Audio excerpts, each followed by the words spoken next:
Globalismo, la verdadera amenaza. De Ricardo Martín Almada, 2017-2019. Capítulo cuarto, cuarta parte. Episodio cuarto. Del absolutismo monárquico al absolutismo bancario. Influencia de la banca sionista Rothschild en la historia. Voz en off, Miguel Yegros. Sean todos bienvenidos. Las palabras iniciales de Hitchcock se corroboran en la historia con el hecho de que Metternich estuvo en constante desacuerdo diplomático con Alejandro I durante el Congreso. El zar cada vez tenía animadversión por las intrigas y engaños de Metternich, quien no parecía decidido a negociar diplomáticamente y con ganancias de todos los interesados, sino a engañar.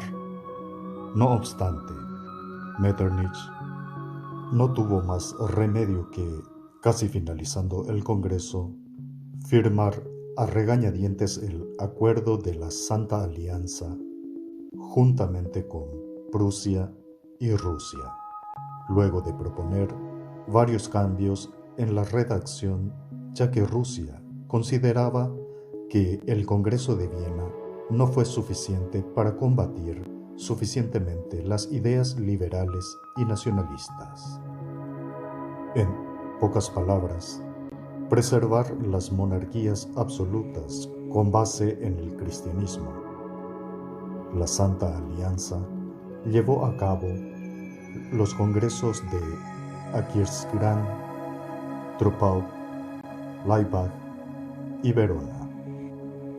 Durante el Congreso de Aquisgrán se tomaron una serie de medidas coercitivas contra las sociedades secretas y las universidades de Alemania, señaladas como foco de agitaciones subversivas y de ataques al absolutismo. Estas medidas fueron impulsadas por Alejandro I y contrarias a la voluntad de Metternich. Esta postura contra las sociedades secretas nos habla de que Alejandro I conocía la relación de los bancos centrales con las mismas y se rehusaban, con justa razón, a caer bajo su poder. Vemos entonces la estrategia Rothschild de una manera más amplia, bajo el siguiente esquema: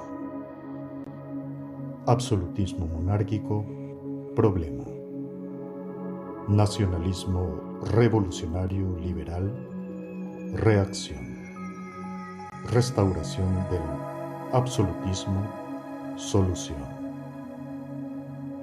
Esta restauración del absolutismo estaba esta vez delineada por las negociaciones Rothschild y el avance del poder de sus bancos entre los nuevos estados formados con el reordenamiento territorial del Congreso de Viena. Con esta restauración del absolutismo, financiada y promovida nuevamente por Metternich, agente Rothschild, se confirma que las intenciones de las sociedades secretas, con las ideas revolucionarias que promovieron, eran solamente un medio para implantar un caos tal que lleve a un nuevo absolutismo, pero ya controlado por los Rothschild. A la vez, la semilla de la democracia liberal ya estaba instalada y no tardó muchos años en volver a ser reforzada por las negociaciones Rothschild, hasta convertirse en los sistemas de gobierno que conocemos hoy día.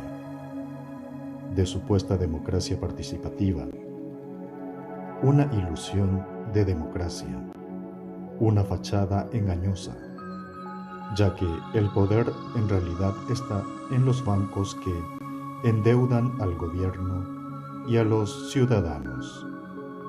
un sistema hecho a medida de los intereses de unos pocos.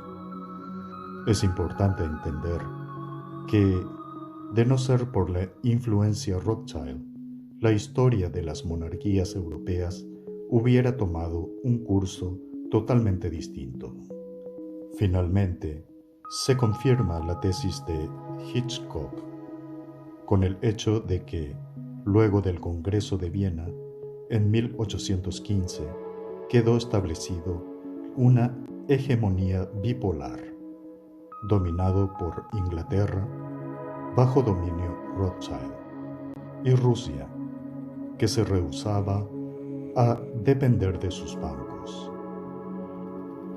Es interesante que Kissinger, en su libro Nuevo Orden Mundial, reflexione sobre el carácter de las naciones y el curso de la historia, exponga como uno de sus ideales una nueva hegemonía bipolar similar, pero sustituyendo a Inglaterra y Rusia por Estados Unidos y China.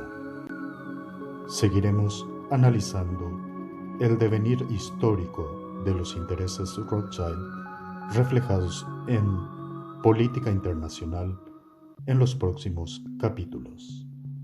El conocimiento es riqueza. Muchas gracias por asistir.